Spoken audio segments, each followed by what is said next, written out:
Welcome everyone. It's our first unit masters program speaker session. We're running this 6-week unit masters course where we're giving an opportunity for people to become micro entrepreneurs within the unit ecosystem, taking people who have a passion or an idea to build an agency business in 6 weeks, as well as work on different parts of personal development, from community building and networking to personal branding, to like a mini MBA, to understanding the future economy, structure as a cooperative, which is what Unit is pioneering.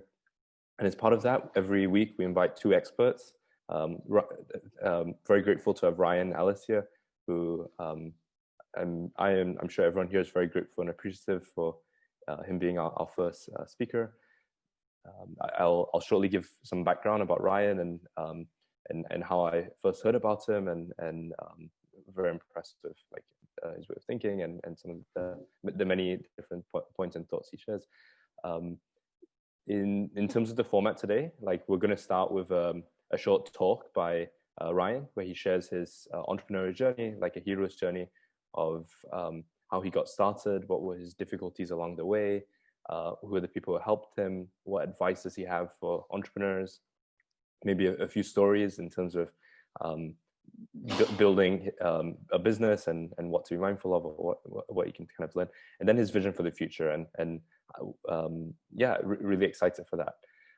I first heard about Ryan, I think 10 years ago. He published an extremely extensive 1,000-page document on entrepreneurial insights and advice, and I think it really helped me, and I think it helped people from all around the world. He started iContact, which was an email marketing company which grew to several hundred employees, and sold it in 2003, I believe. He also runs Hive, which is this incredible network and community with people all around the world who are entrepreneurs, investors, cutting edge leaders, and excited for him to share his thoughts and points on community building. Now he's very passionate about co-living spaces and how to create the future of community living. I'm really excited by this because I think we live in a society now where people long for personal connection with others, and living in a place that they really thrive and are supportive of one another. We have maybe like a mental health crisis in the world, and I think having people support and sort of support one and co-create with one another is super exciting. So please welcome Ryan. I'm excited to hear his thoughts. Thank you.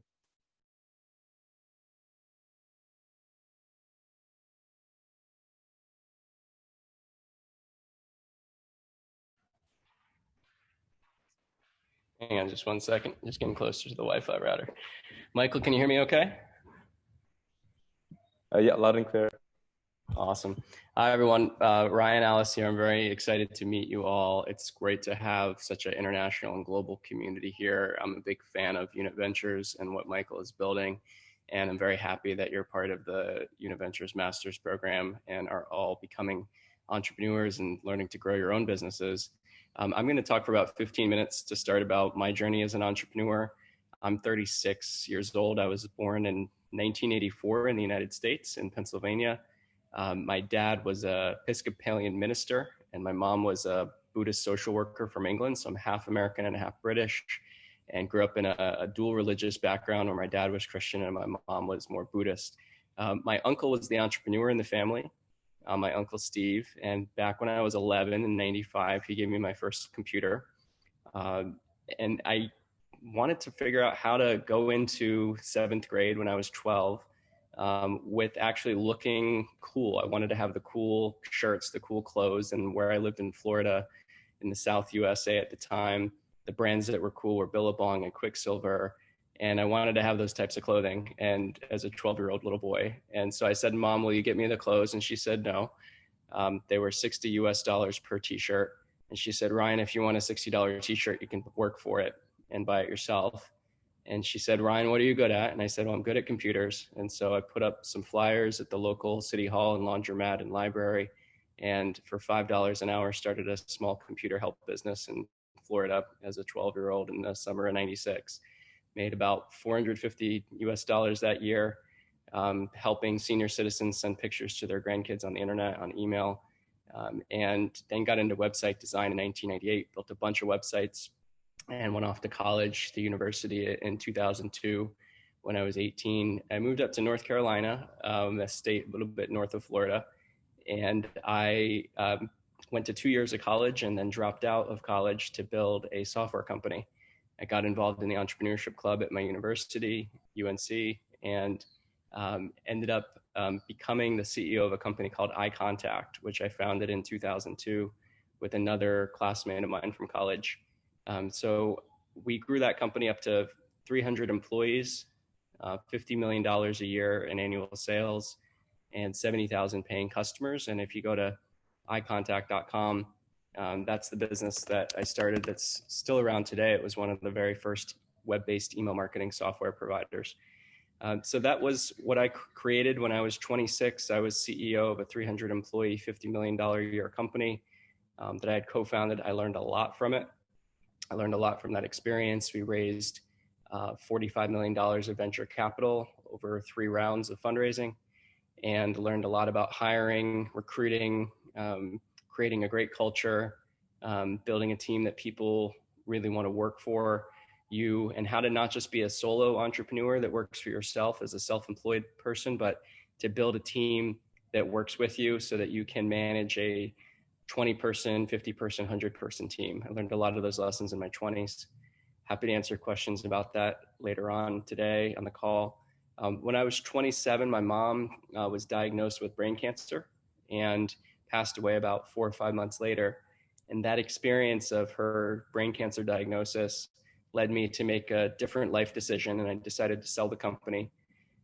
We went out and hired a investment banker. We found a publicly traded company called Vocus that acquired iContact for 170 million US dollars in 2012. And we had a great exit. Made about $20 million personally, learned a lot at the age of 27, and but I still wanted to go back to school. I felt like there was more that I wanted to learn. So I applied to the business program, the MBA program at Harvard Business School. Even though I dropped out of college, they let me into the MBA program at Harvard and got in, did the 2-year program, and learned about the side of scaling and building and managing large corporations, how to run a 10,000 or 20,000 employee company. After that, finished that in 2014, I moved to San Francisco, to Silicon Valley, and I started building a global community of leaders and entrepreneurs called Hive.org. So check out www.hive.org if you get a chance. And what Hive is still around today. It's a global community of leaders and entrepreneurs working to build organizations making a positive impact in society. So people that are interested in wellness, sustainability, renewable energy, health, anything to do with creating a better world. And over the last 7 years, we've had 3,300 leaders from 130 countries come through our program, which we've hosted now in 14 countries. And now we run the Hive Purpose Weekends as well as the Hive Global Leader Summit every August. About a year ago, I decided to move to Bali, Indonesia, where I'm working now on building a co-living community. What a co-living community is a group of families that live together, or a group of people who live together. And I started going to Burning Man, the art and music festival in Nevada in the United States in 2012, 8 years ago. And when I was at Burning Man, I realized, wow, I'm happier than I've ever been in my whole life. And what was different about being at Burning Man versus being in the normal day-to-day living existence in San Francisco was I was living literally next to my friends. I had a Camp Mystic, with 200 of my friends. And for 8 days, we just lived together in a bunch of RVs and tents. And by the natural act of walking outside my RV and seeing dozens of my friends without having to plan it, I realized I was happier than ever before. And so that gave me the next entrepreneurial idea, which was to not just build a global community of conscious leaders, of artists, of activists, of entrepreneurs, of musicians, to actually build physical living spaces where we would all live together. And so I'm now married as of 2 months ago to a wonderful partner, my wife named Morgan. And she and I are together building Hive as a global community, as well as a place where we're building these places that you can live, work, learn, and play. And so our first one will be going live in about 3 years here in Bali. It takes a few years when you're building large-scale construction projects with lots of land and lots of villas and lots of apartments. And so we're building a global innovation village for about 1,000 people to live in. And this is something you could live in yourself if you were willing to move to Bali in a few years, where people who are committed to making a positive difference in society, people who want to work together, who want to create, who want to play, who want to go to festivals, who want to dance, who want to raise their future children together with other amazing people, can live and actually live an incredibly fun way of life. So that's what I'm working on today.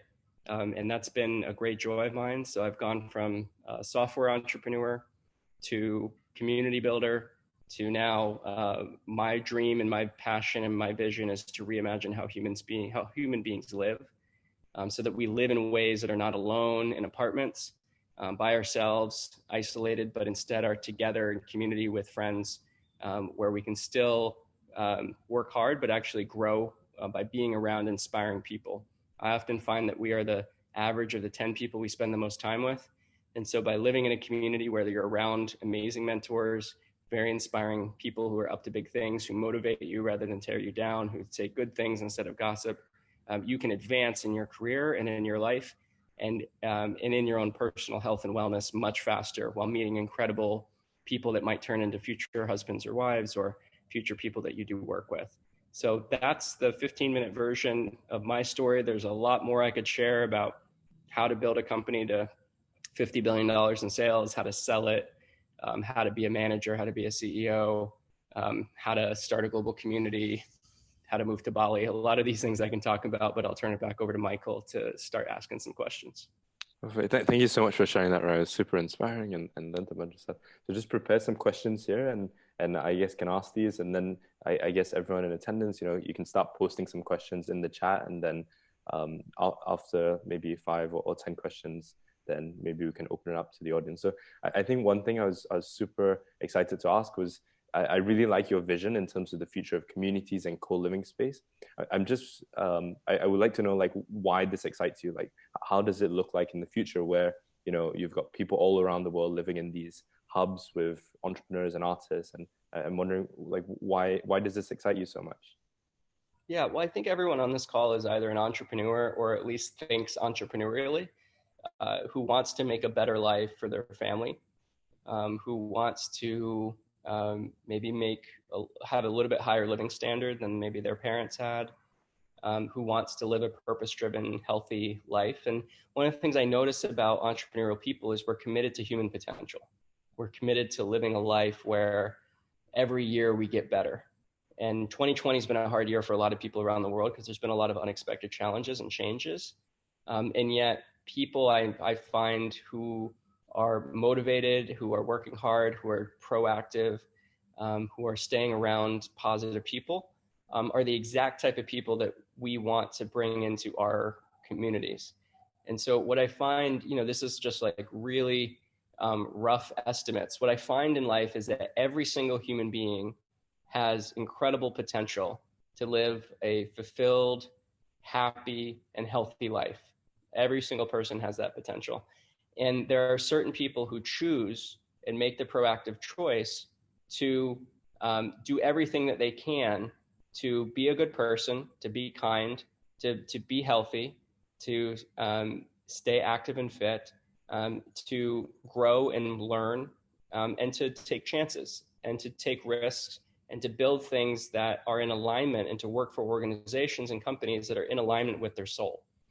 And if you work in an organization or you're building a company where the purpose of that organization is the same as your personal purpose, the thing that gets you excited and to get out of bed every day, then your chance, Michael, of success is so much greater. And so the last thing I'll say is so that's step one, is figuring out how to articulate your purpose on this planet, how to like literally come up with a sentence that's like, my name is Ryan Allis and I'm on this planet to reimagine how human beings live. Like, that's my purpose statement right now. And to build a network of 100 global communities with 100,000 people in it that helps reimagine how human beings live on this planet, that reimagines the schools and the healthcare and the wellness and thank you for the digital claps and all of that good stuff. And so step one is finding individuals that are committed to that and choosing yourself to live a purpose-driven, healthy life. That's step one. And then step two is surrounding yourself with other people who are also wanting to live a healthy, active, purpose-driven life that is in positive alignment with nature. One that where we're not making money at the expense of the environment or making money at the expense of other people, but instead is holistically integrated, where, maybe I'll make less money, but if I live in a community with 100 of my friends, I'm going to be way happier than if I'm making millions of dollars living in a very expensive penthouse where I'm isolated from all the people I know. And so I'm working on, one of the things that I realized is that there are very, very, very few examples. Like, I know pretty much all of them, and they're probably less than I can count on my hand. There are very few examples of communities globally that actually have been able to succeed at creating a way for purpose-driven individuals to live together. Now, over the last decade, Michael, there's been a lot of communities, they call them co-living communities, but they really don't have a true sense of community, number one, and I'll explain what I mean by that in a little bit. And number two, they're mostly for people in their 20s who are digital nomads or work on their laptops a lot. And they tend to be like 75 or 80% men in these like urban co-living apartment buildings. And what I realized is that there was a huge impact opportunity and a huge market opportunity, Michael, to build a co-living community that wasn't apartment based, that wasn't a high-rise 30-story apartment in urban, Berlin or urban Jakarta, but instead was a suburban community that might be a half hour away from the major city that you can still get to in 15 minutes on a train or a scooter or a flying drone or whatever it may be in the future. But that you end up living together with a couple hundred of your friends or more, people who are purpose-driven, health-driven, impact-oriented. So that's what we wanted to build. And so here, the real example here in Bali, the capital is called Denpasar, but a lot of the people in the conscious community, they'll either live in Ubud or Canggu. And so now we're looking at some land projects that are 15, 20 minutes north of Canggu to build a 1,000-person global innovation village that we can essentially put together, that will launch in 3 years from now, the first ever prototype of a large-scale community that is focused on families. Now, many people on the call are younger, in their 20s, and some of the people on their call might be thinking about having children or might already have children. I'm 36, I just got married, I'm thinking about having kids next year. And so I'm focused on how we can create an incredible environment for us to grow as individuals and for our children to be able to be raised in a place where they can be curious, adventurous, safe, and be able to really enjoy and thrive in their life as they grow up. So that's what I'm passionate about, that's what I'm building, and that's what I mean by community. That's amazing. And I guess extending on that when this co-living space gets actualized, like how does that look like? So let's say like one of us comes there, like what is the experience like on a day-to-day basis or on a like as an experience? Yeah, well, it's not. So there's a fundamental. Every human being needs a roof over their head, right? And so you might choose to live in a villa, which might cost $1,000 a month, or you might choose to live in an apartment that might cost $500 a month. Regardless, you're inside of a community where every single person that lives in the apartments there and every single person that lives in the houses there, they they've applied to be part of the community, and they've committed to being a person who cares about sustainability, regeneration, wellness, social impact, personal growth, being kind, making a positive difference in society, those types of values, right?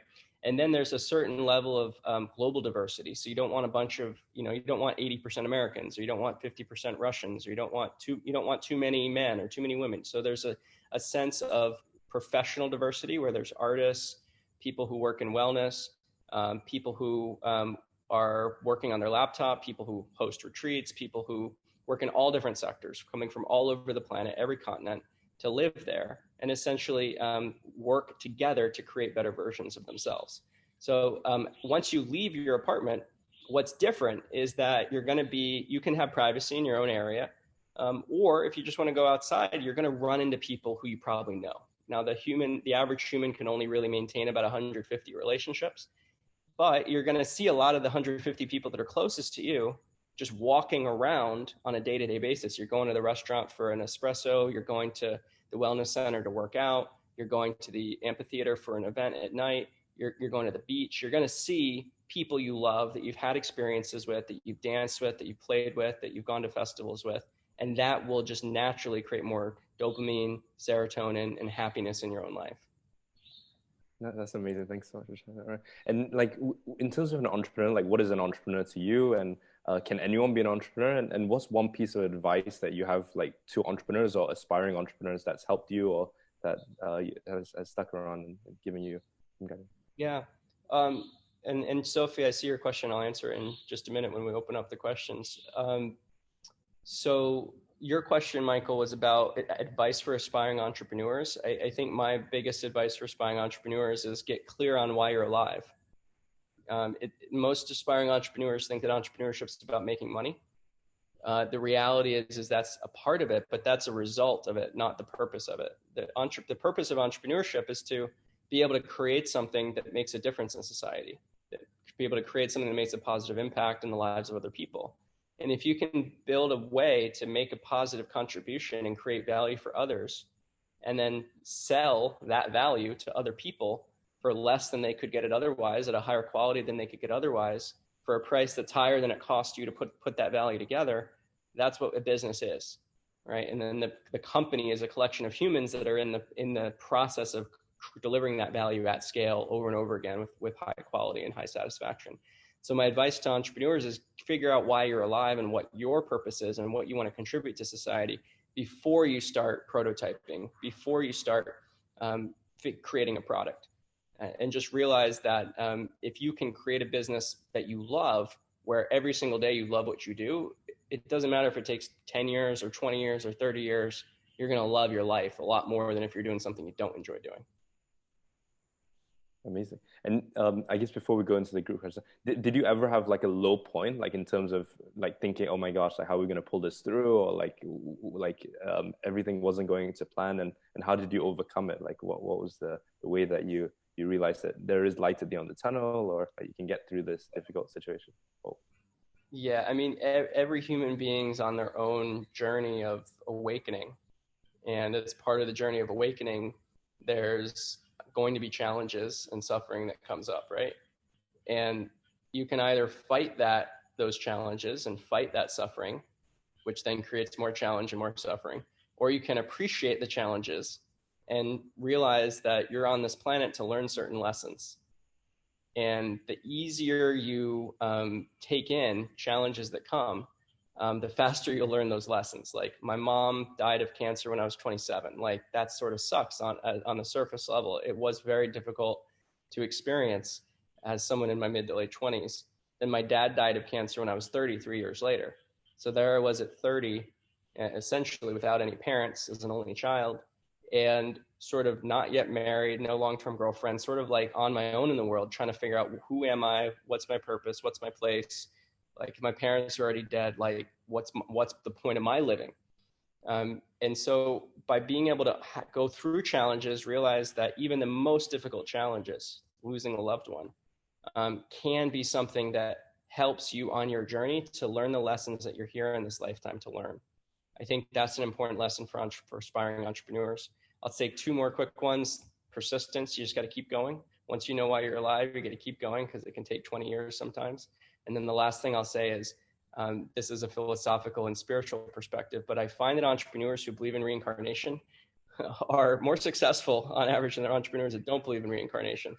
And I say that, it's a very esoteric or weird thing to say, but I say that because there's a philosophical mindset of people that realize they're here on this planet to learn lessons as a human and as an entrepreneur.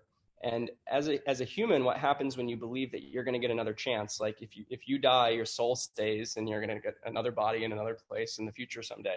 What happens if you believe in reincarnation is that you're okay with taking risks, you're okay with death, and you have less fear. And I find that if you are okay with taking risks, you're okay with death, and you have less fear, the grueling, sometimes deeply challenging process of building a company is actually easier, and you can laugh at it. And you can laugh at all the lawsuits that you get, the cease and desist letters, the employees that quit and embezzle from you, the partners that leave you because you work too much, like all the shit that you just go through because you're an entrepreneur, just sort of falls off your back and you don't worry about it anymore. So those would be the three pieces of advice, like persistence, be clear about your purpose, and like believe in reincarnation. Amazing. And what are your thoughts on higher education? Like, you went to Harvard, like Harvard Business School, like the top business school in the world, one of the top. How was your experience then? And like generally, how do you feel about higher education or education in general? I think there's a great business opportunity for entrepreneurs to recreate education entirely from age 2 to age 25 or age 2 to age 50. And I would say that I was born in the 80s, so I still grew up in what I would call an industrial education system, which was mostly focused in America on memorization as opposed to creative thinking. And I prefer the schools like Montessori. I prefer the schools that are that focus on real life adventures, focus on real life experiences. Like the way I want to raise my future kids is by, if we're learning about the Vikings, like let's go to Scandinavia for 3 weeks and like let's take a ship and like take the actual route that Leif Erikson discovered Greenland on 500 to 600 years ago. Like let's do experiences like that instead of just like reading about it in a textbook. And so I prefer real life educational adventure travel where like I'm guiding my child's education, like maybe with the help of a paid tutor or a paid mentor in these 4 or 5 different core subjects, where we can actually go to the places that history happened and teach them through cultural immersion. Like I want them to know Indonesian, I want them to know Chinese, I want them to know English, I want them to know at least 3 or 4 languages like most Europeans would. And I want them to have incredible depth of being able to get along well with people while still being completely free to follow what they love and to follow their curiosity and sort of create their own adventure path in life, as opposed to like being beat down where all their creativity is gone by the time they're 12. And if they like speak up in class the wrong way, they get a detention. Like the very old model of education needs to go away. Harvard Business School was okay. But they need to change a lot. Their mission, they say their mission is to educate leaders who want to create a better world. Their literal definition of their mission is that. But truly, they're educating business leaders who optimize shareholder value. And I think there needs to be a better, more broader sort of like Olympian champion leadership training school that focuses just as much on like wilderness immersion and like people skills and like culture building and heart-centered leadership, as opposed to like how to raise debt and like eke out an extra 3% of profit for your shareholders and just to like increase the stock price in the short term. So that type of like immersion-based leadership learning for like 20 to 30-year-olds, that's something we hope to create in the future through Hive. So I could talk more about the educational system, obviously, but I'm sure we got more questions. Yeah, and a question from Yip here in the chat. How does it compare scaling at like a 3,000 person organization to a 700 person organization to like an organization of 3 people, or like if I was just a freelancer of my own? Like how does growing an organization at different scale compare? So this is like a philosophical answer. So the best way, I could give you a lot of like tactical tips on how to manage 40 people, but I don't think that's what you're looking for right now. So the best advice I would give someone who wants to grow into becoming a manager of say 500 people is to actually just imagine yourself. You can, if you want in person, you can actually close your eyes right now if you want and do this activity as I lead you through it. It'll take about 30 seconds. So close your eyes if you want. And just imagine that it's now 10 years from now and you're managing 500 people. And instead of the mindset that you're having to personally control everybody, which is the old hierarchical structure of top-down management, I want you to imagine yourself as a ball of light energy that's emanating out, or if English isn't your first language, that's like giving out a lot of positive energy through the values of the organization and the mission of the organization and the integrity and character and competence of the people that you hire. And then all you have to realize, that all you have to do in order to manage 500 people effectively is hire 7 incredible people. No CEO should ever have more than 7 direct reports to him or her. right? And so all you have to do to manage an incredible 500 person or even a 50,000 employee organization is recruit, manage, and then love the heck out of 7 really capable, competent, high integrity people, and then let them be free to do their jobs while reporting to you on a weekly basis the results of what they're doing. Now you can open your eyes. And so like with that formula, there's a lot of other details of like how you build a company to 100 million or something in sales. But that formula is essentially how you can build a company to any size and still not get overworked in yourself. That's amazing. Thanks so much for sharing that. And I guess you made the transition for a question from Alexandra here. So you made the transition from digital to physical entrepreneurship and community building.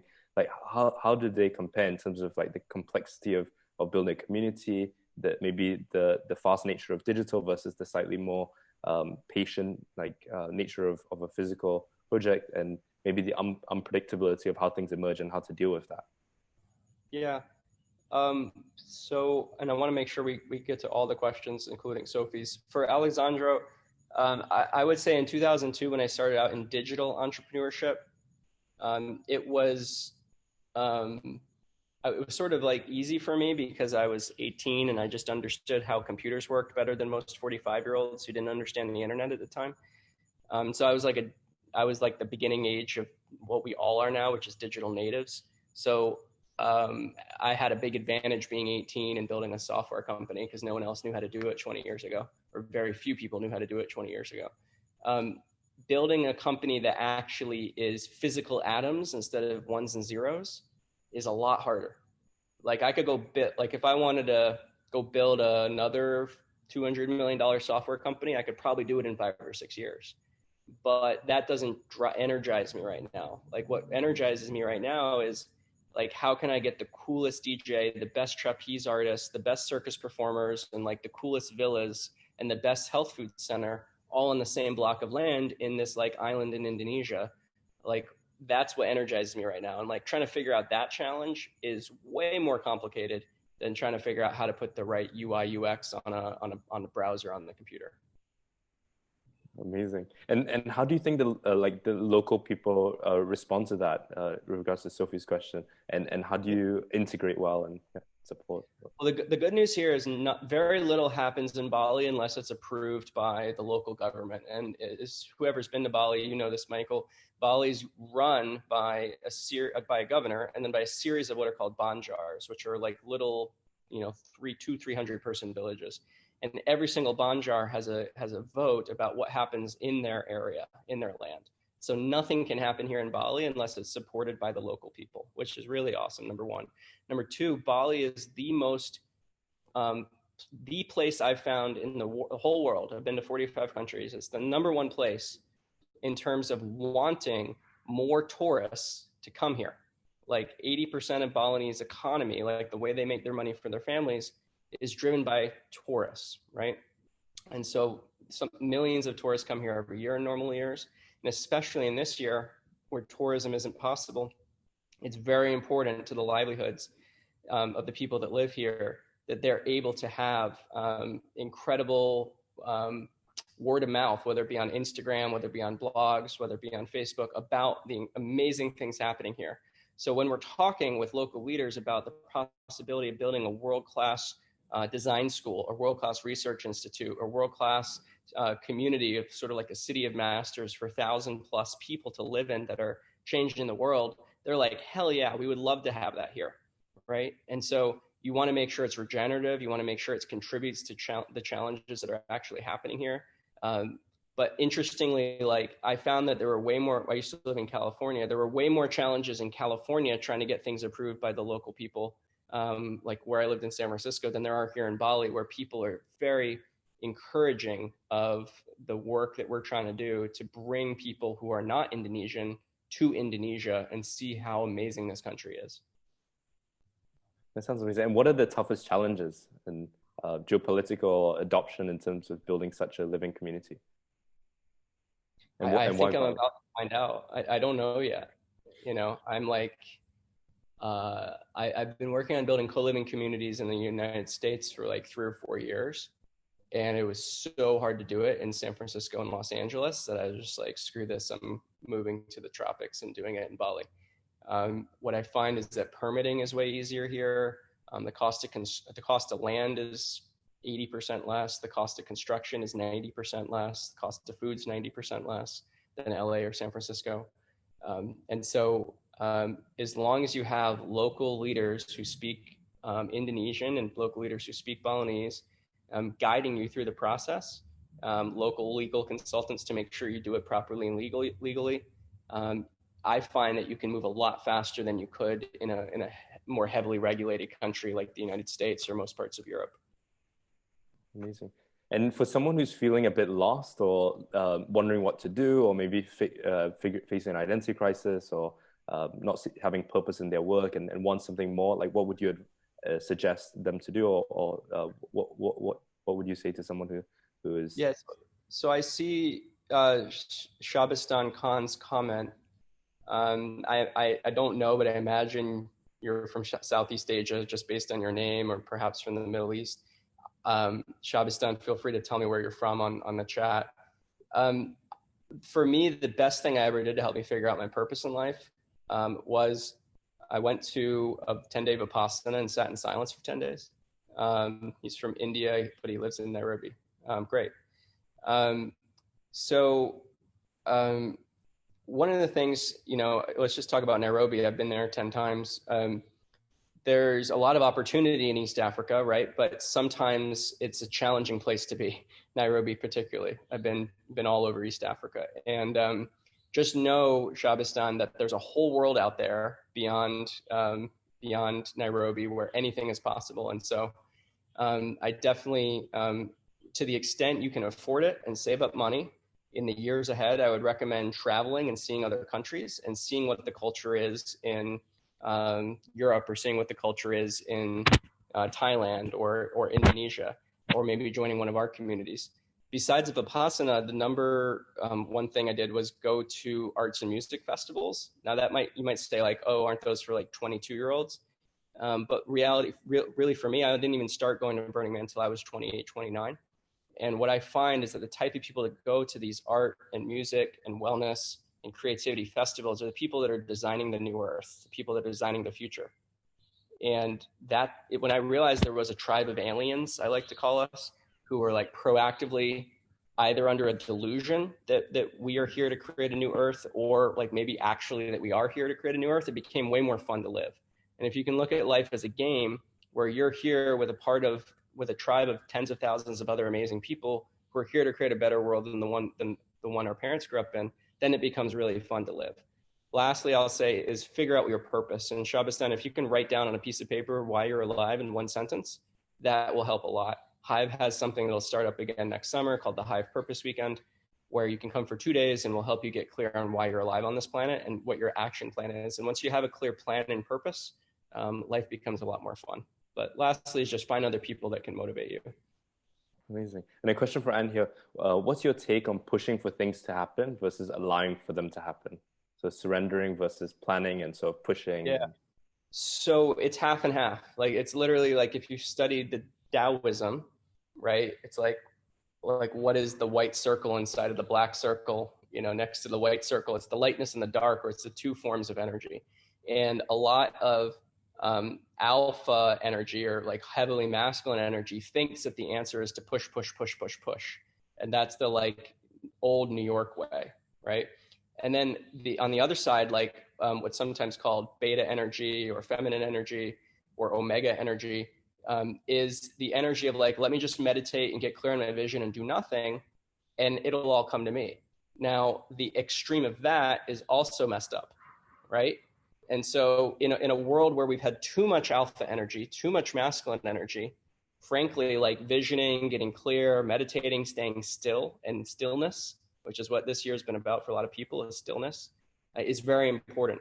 But the magic of action, the magic of getting results in life comes from having 50% alpha energy and 50% beta energy, or 50% omega energy, where you're half taking action and half doing nothing and staying still and waiting things to come to you. And when you do both of those, clarity on what you want to do, massive action, wait for results, learn, and iterate, and you do that cycle over and over, anything's possible.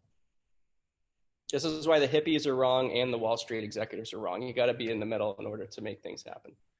That's awesome. And how do you measure global impact and like personal footprint in terms of carbon? A question from Valentin. And how can you measure sort of impact on a local community? There's a lot of, I mean, impact's a big buzzword that's way overused. So you've got to break it down, right? For me, I like to look at like smiles per day. Like how many incremental smiles did I help create in the world today that wouldn't have been created had I not existed? So like that's a like more fun metric than like what my global social impact is, which is unquantifiable and sort of hard to understand what it means. Carbon footprint, like I'm obviously, I run a global community of conscious leaders. So like I care a lot about what's happening with climate. I know a lot. I probably would know more than average about carbon emissions and parts per millions and atmospheres and the effect on temperature above baseline and all that stuff. At the same time, I'm also a huge optimist with what's happening right now with technologies that are coming about that allowing us to have energy and electricity sources that don't require carbon emissions, right? And so right now it's 2020. It actually appears based on like the trajectory we're just on as a species, where right now the cost per kilowatt hour of solar is less than the cost per kilowatt hour of coal. Like that happened a couple years ago for the first time in human history, when that battery storage levels are doubling every couple of years. We're on a trajectory that within about 20 years, we're going to start having a decreasing amount of carbon as opposed to increasing amount of carbon. The only problem is carbon lasts 1,000 years in the fucking atmosphere before it starts going away. And so the amount of carbon we're putting out right now is going to keep raising temperatures for hundreds of years. And so long story short, I'm an optimist. I don't think a lot of people are. I think the prevailing wisdom in the world is pessimism that in 30 years we're all screwed. I had someone yesterday talking about they didn't want to buy land in Bali because they thought the sea levels were going to go up by 20 feet in the next 20 years. That's just not accurate when you look at trends in science. And I'm actually an optimist that by 2050, by 2060, by the time we're old, that we're not going to be worried about carbon anymore because we're going to move completely off carbon in terms of energy generation. And thank fucking God. So it's like the challenge of our lifetime to bring billions of people out of poverty in a carbon neutral way. But it's the one that we absolutely have to do. Amazing. And in terms of like this high level roadmap to create this better world, a question from George, like how do you think this is going to happen in terms of like the world shifting to being more sustainable or circular? I mean, if you've ever studied chaos theory, there's no like one master plan for the world, right? Like all those bullshit conspiracy theories about like some reptilians like running the world and like some it's just crap. Like the thing is that no one there's no one central place of authority in the world. There are many distributed nodes of power and many distributed nodes of intelligence that used to come in the form of empires and then nation states. Now it's becoming in the forms of communities. Like frankly, like communities like Unit, like Hive, like Burning Man are what empires used to be, except the difference is instead of like shooting like cannons at each other, we're like collaborating with each other on Zoom calls, which is way more fun. And so I think there's an opportunity to create the new nation state as a community where there's actually passports, where there's a sense of citizenship, where there's a sense of like, tokenomics that work within the community. So that's what's happening. And so is there a master plan to change, to create a better world? No, there's no one who has the master plan, but there are thousands, tens of millions of people who are actively working on the elements of sustainable energy and regenerative energy production, on health and wellness, on community building, on reimagining how we live as human beings, on reimagining conscious media, like every single element. So as long as communities like this exist where we can support each other through the dark days when we think that the illusion of separateness is true and that we're actually alone, the number one thing that leads to suicide is the illusion of separateness, right? It's like terminal illness or like chronic pain, or it's the illusion of separateness, which anyone that's done enough spiritual work, like eventually gets to the realization that we're all fucking unified in some deeper way, right? And so if we realize we can work together, the people that have seen enough of the light to realize that other light beings are out there that are collaborating, that's the way you create a better world, by bringing the light beings together that are who are wanting to collaborate toward the better future and can help hold each other through the difficult times that exist. I could talk about that for hours, but that's like the high level of it. It's amazing. And in terms of this perspective like you have on the world, like could you talk a bit more about how you developed it? And like, do you think it's possible for everyone in the world to have this optimistic, bright perspective on humanity and on the future? Is it possible for everyone in the world? I mean, anything's possible, but the likelihood of everyone in the world adopting the same philosophical mindset is quite low. But can we in the next 20 years create a happier, more optimistic species? I do believe so. And I think a key to that is reimagining the media. And a lot of media today is driven by advertising, which is driven by clickbait, which is basically driven by fear. And so we often get fed a lot of crap in our news articles that make us depressed. And then we end up getting separate. So if we can stop reading the news, spend time instead together with people who excite us and motivate us and support us and love us and are capable, then together we can create a better world in the next couple decades. Amazing. We have a question from Beyond. Do you focus on one project or pursue several goals at the same time? Primarily just, I'm a type of person that'll work on like one thing for 10 years until it's done. And why, or how do you feel about this sort of way of doing things? Well, I think one of the downfalls of some entrepreneurs is that we change what we're working on every 6 months. And the thing is that most entrepreneurial ventures take like 3 or 4 years just to like begin to get started, just to understand the market and the product and who you're serving. Like, I haven't built a single house yet. And I've been working on co-living for 4 years, you know? And so, and I'm just now at the point where we're finding the country, finding land, beginning architectural renderings, and I'm on like month 50, right? And at Eye Contact, like, it took 2 years before we got our first sale. And yet in year 10, we had 50 million in sales. And so just realize it's like a snowball. So it's going to start out real small, but it doubles and doubles and doubles and doubles until you have noticeable progress. So just keep going.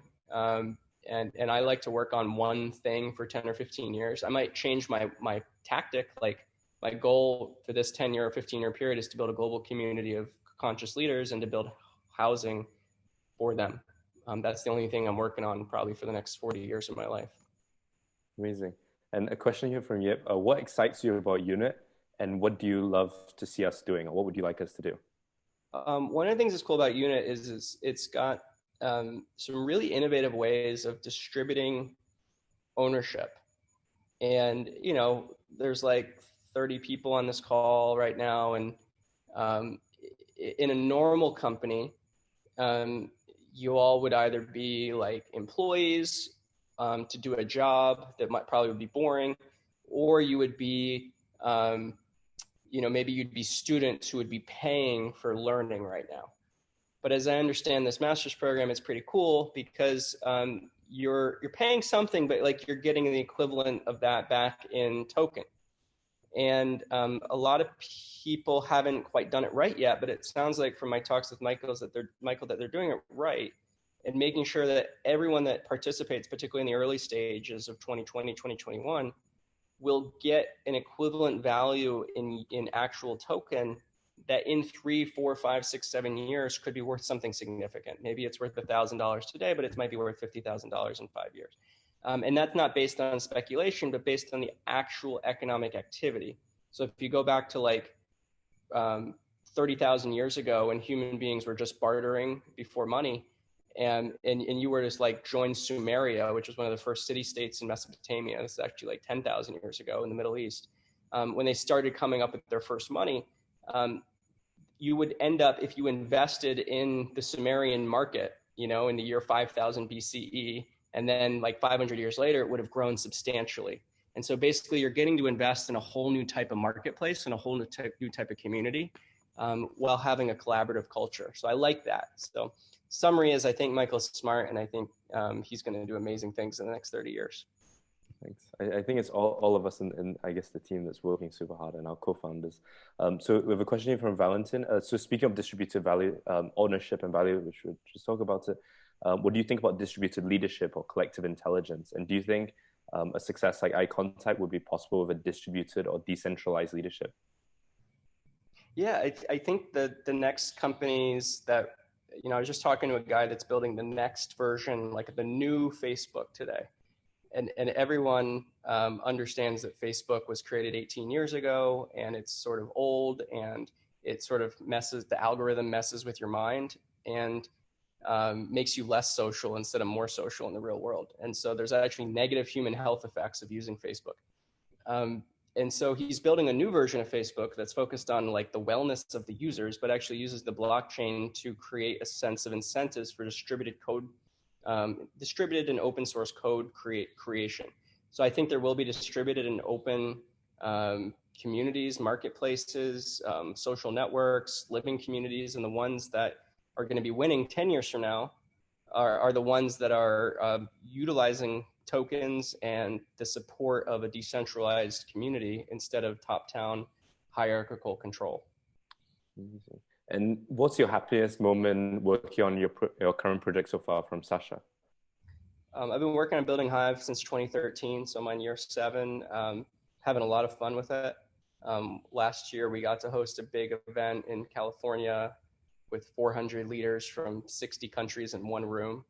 And just to have like people from 60 countries in one room. And we had Marianne Williamson, the self-help guru and US presidential candidate, speak, and just like to bring in really amazing speakers to speak to a diverse audience about love and consciousness and collaboration. That was a really great moment. Amazing. Well, I think that's a really nice way to kind of wrap up this first speaker session for the Unit Master Program and for the Unit community.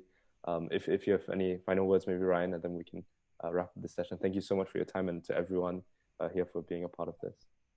Yeah, I want to share how to, if anyone wants to get in touch with me, I want to share how to get in touch with me. So you can follow me on Instagram. It's just at Ryan Allis. You can also follow me on Facebook.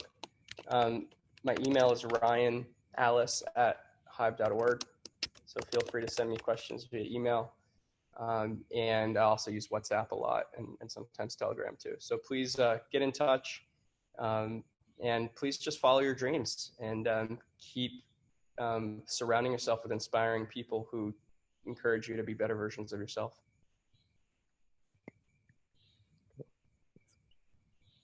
Cool. Thanks so much. Thanks, everyone. Yeah, thanks everyone. See you again soon. Take care.